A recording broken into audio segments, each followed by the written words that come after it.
Net দুনিয়ার পরিচিত মুখ পাকিস্তানি খুদে ব্লগার সিরাজ। তিনি ইতিমধ্যেই তার সাবলীলতা ও চমৎকার উপস্থাপন দক্ষতা দিয়ে সকলের মন জয় করেছে।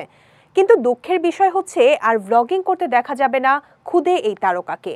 যেখানে অনেক ব্লগার দিনের পর দিন পরিশ্রম করেও সফল হতে পারছেন না, সেখানে পাকিস্তানের প্রত্যন্ত অঞ্চলে থেকে রাতারাতি তারকা বনে যাওয়ার পরও কেন ব্লগিংকে বিদায় জানালো এই বালক? বিস্তারিত থাকছে সঞ্জিদা আজিজের ডেস্ক রিপোর্টে। पढ़ाई करूंगा, बहुत पढ़ाई करूंगा, फिर व्लॉग में आऊंगा। अल्लाह हाफिज, लव यू। এভাবেই অশ্রুসিক্ত চোখে নিজের শেষ ভিডিওটি প্রকাশ করেছে সিরাজি ভিলেজ ব্লগস পেজের খুদে পাকিস্তানি ইউটিউবার সিরাজ। গত 15 মে নিজের ইউটিউব চ্যানেলে 11 মিনিটের একটি ভিডিও প্রকাশ করে সেটিকে নিজের চ্যানেলের শেষ ব্লগ বলে জানিয়েছে সিরাজ। মুস্কান, আজ हमारा आखिरी व्लॉग है, आपको पता है? नहीं पता है। মাত্র 12 বছরের সিরাজ তার ছোট্ট বোন মুস্কানকে সঙ্গে নিয়ে তাদের দৈনন্দিন জীবনের ভ্লগ তৈরি করে রাতারাতি খ্যাতি অর্জন করে নেট দুনিয়ায়। ইতোমধ্যে ইউটিউব থেকে স্বীকৃতি হিসেবে সিলভার প্লে ও গোল্ড প্লে বাটনও অর্জন করেছে সিরাজ। এমন জনপ্রিয়তা পেয়েও কেন এমন সিদ্ধান্ত, এ বিষয়ে কথা বলেছেন তার বাবা।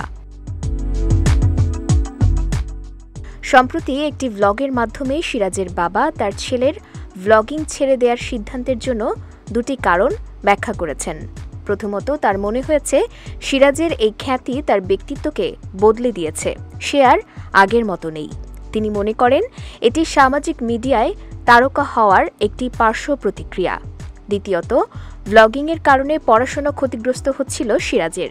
শেষে তিনি সিরাজের ভক্তদের প্রতি কৃতজ্ঞতা প্রকাশ করেন। সিরাজের ব্লগিং ছাড়ার খবরে তার ভক্তরা যেমন ব্যথিত হয়েছেন, তেমনি প্রশংসাও করেছেন তার বাবার এমন সিদ্ধান্তের। অনেকেই এই বিষয়ে সম্মত হয়েছেন যে অভিভাবকদের উচিত সন্তানদের অনলাইন কার্যকলাপের ওপর নজর রাখা এবং তাদের অনলাইন এবং অফলাইন জীবনের মধ্যে সুস্থ ভারসাম্য নিশ্চিত করা। সঞ্জিদা আজিজ, বিজয় টিভি নিউজ ডেস্ক।